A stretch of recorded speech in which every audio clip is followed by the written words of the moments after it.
के सखी ओ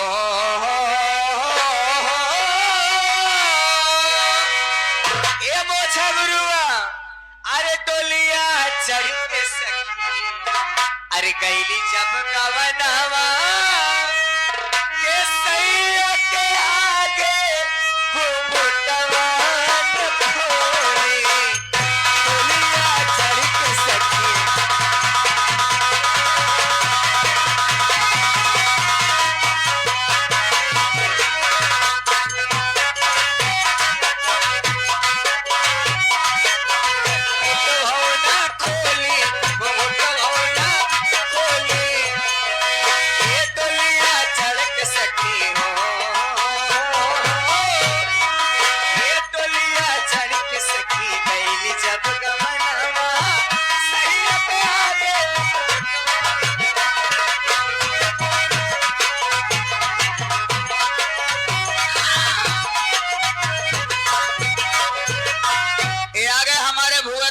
ठेलिया वाले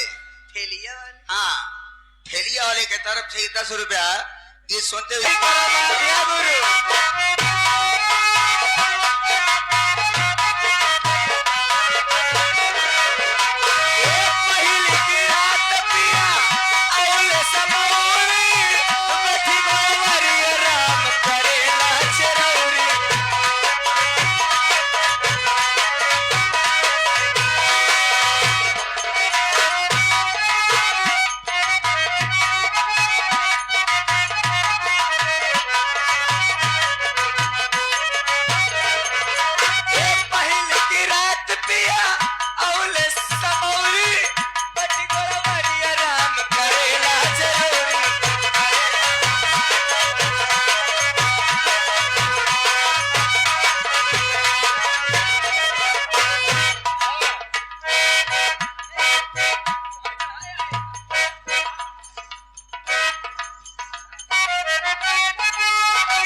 करे बाद जाओ 10 मोछा गुरु बुलावता है दाजी मुझे ममली हैं गरम गरम चाहिए चे नहीं 51 रुपया आपके लिए राम सिंगार प्रधान जी ये ठीक बा तोहका देता है गरम गरम मूंगफली हमका देता है हां मूंगफली तू खा तोहार आवाज पानी पक्की है अब एकरे बाद हमका लगा था वह कराही और राही खरीद है काहे का बका कहते हो ये एक ही हूं पीढ़ा बेलना खरीद देते राम सिंगार यादव जी जो कि हमारे प्रधान जी जी पूरे बिच्छू के धरती से प्रधान जी जीते या हारे लेकिन धर्मेंद्र भैया नौटंकी बजेगी तो सिर्फ बजेगी यही बजेगी पन्नालाल के हाँ बजे बजे 51 तोहरे बिना वह फरमाइश है दुल्हे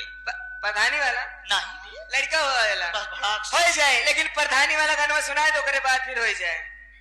या चाय चाय वाले हाँ और उधर से गुरु बुलावता है तोरे प्राणनाथ तोरे प्राणनाथ है लगा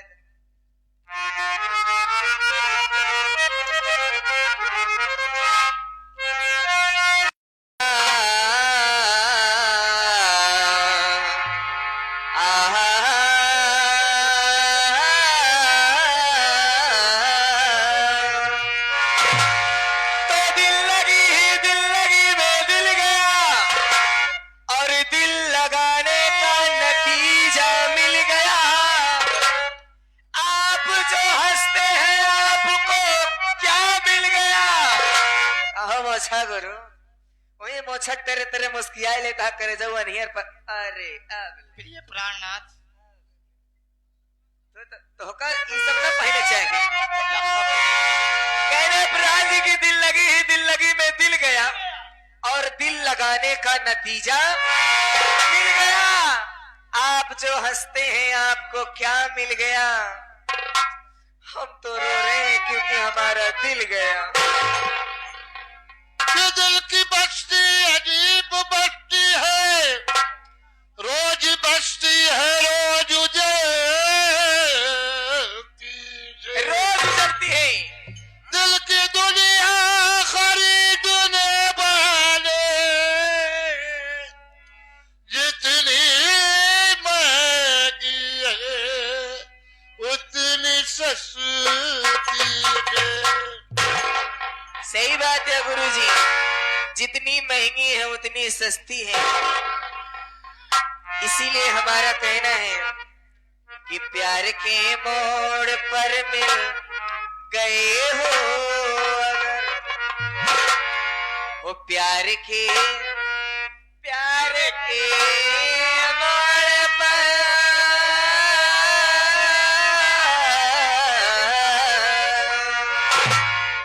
प्यार के मोड़ पर मिल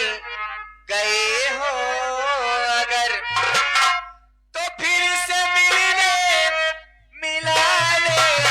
का वादा करो प्यार छोड़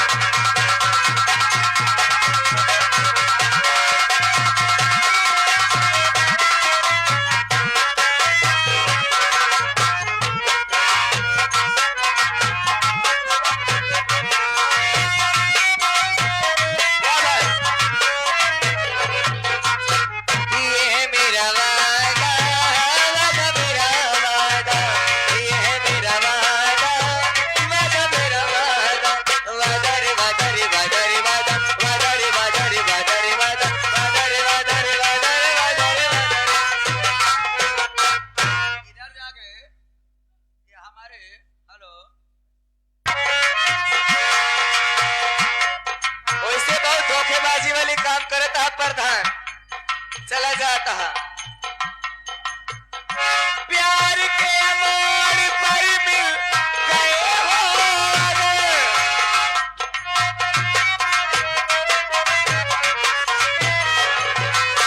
वो प्यार के मोड़ पर मिल गए हो अगर तो फिर से मिलाने का वादा करो फिर से मिलाने का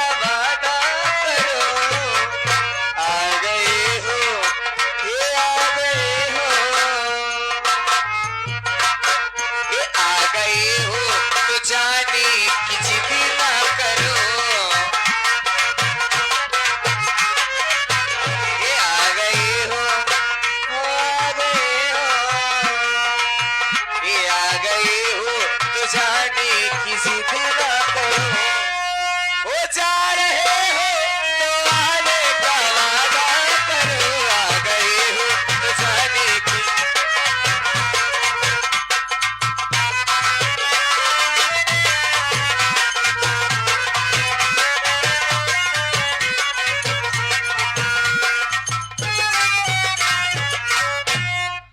इधर से आगे आप हमारे बंटू विश्वकर्मा जी, जो कि आप प्रधान जी।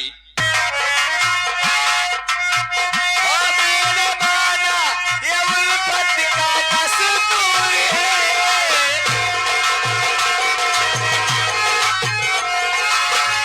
मैंने माना ये उल्फत का दस्तूर है, तो हुस्न की हर अदा हमको मंजूर है, हुस्न की हर अदा हमको मंजूर है, रोजना है रोजना है, रोजना है जरूरी तो रोको मगर क्या करता है, रोजना है रोजना है रोजना है, रोजना है जरूरी तो रोको मगर बाद में मान जाने का वादा करो, रुकना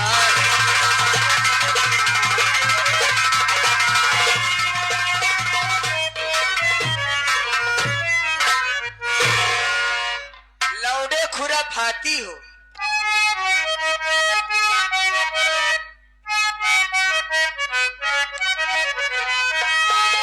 होठवा के चूस ली है, अरे कालवा के काटी हो, जीला पर ताप गड़ के, हो जीला पर ताप गड़ के, लौड़े खुरा खाती हो, जीला पर ताप गड़ के, लौड़े खुरा खाती होठवा के चूस ली है, कालवा के काटी, होठवा के चूस ली है, कालवा के काटी हो, झीला पर ताप गड़ के, झीला पर ताप गड़ के, लौड़े खुरा खाती हो।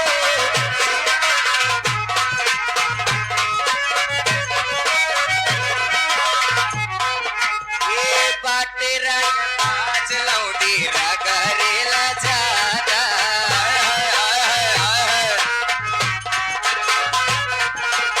ये बाटे रंग बाज लौड़ी रगरेला जादा, माटी में मिलाई दे मान मरियादा, माटी में मिलाई दे मान मारी, ये उस खलकाई नहीं ढाई के पलाटी हो, उस खलकाई नहीं ढाई के पलाटी हो, चिला पर ताप गड़ के, चिला पर ताप गड़ के, लौटे पूरा खाती हो, चिला पर ताप गड़ के, लौटे पूरा। ये देखिए आगे बड़े सम्मानित पुरस्कार हमारे भाई के काम का लागत का करबे, उल्टा सीधा करी तो ठंडा जावे करे, लेकिन ठंडाई जान का हाँ अपने तिवारी गुरु से बतावत नहीं का बताओ कि दिया जब हमार पहिल ना जब पिया भवा, हाँ बिया भवा, एकदम पहल जाए बिया भवा ना, और का नवा नवा बिया भवा जब हमार, अरे अरे अरे अरे अरे, अब हम देखा हमका पता होता ना रहा कैसे का हो, अरे माई हो, अब शर्म के मारा मारो सही हो जा रहा है, शर्म हमारे लगते है, अरे माई हो करना है, माई के याद करता है। देखा जब हम लौट के आए ना अपने घरे, तो वैसे भौजाई और जौन सखी सहेली होती बड़ी मजाक कर रही, हाँ हमसे पूछे लागिन हाँ, कैसे रे ये बटोरी है, अरे बाप रे ये बिटोरी है, मेहमान बताओ तेरे मिठाइया का हो गया रतिया वाली, हमका तो कहा ये मिठाई के परिवा, हमार तो 3 रात में गत हो गई, पहली रात में का वो अपने तिवारी गुरुजी से बतावत है कैसे मास्टर,